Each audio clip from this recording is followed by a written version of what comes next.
জ্ঞানী সে নয় যে ইটের জবাব পাথর দিয়ে দেয়, জ্ঞানী সে যে নিক্ষিপ্ত ইট দিয়ে ঘর তৈরি করে।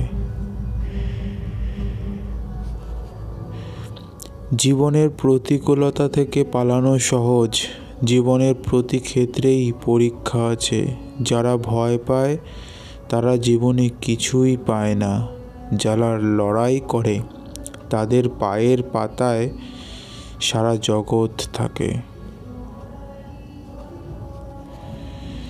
সর্বদা একটি ইতিবাচক চিন্তা দিয়ে নতুন দিন শুরু করো।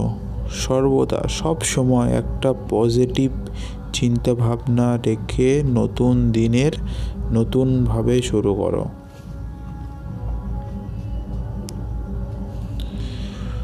মাঠে পরাজিত ব্যক্তি জিততে পারে, কিন্তু মনের দিক থেকে পরাজিত ব্যক্তি কখনো জিততে পারে না।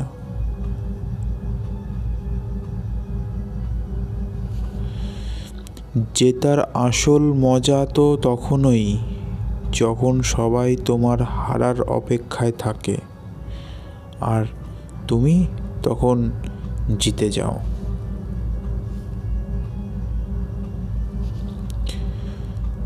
দুঃখের মধ্য দিয়ে যেমন সুখের পরিচয় পাওয়া যায়, তেমনি পরাজয়ের মধ্য দিয়েই জয়ের সূচনা হয়।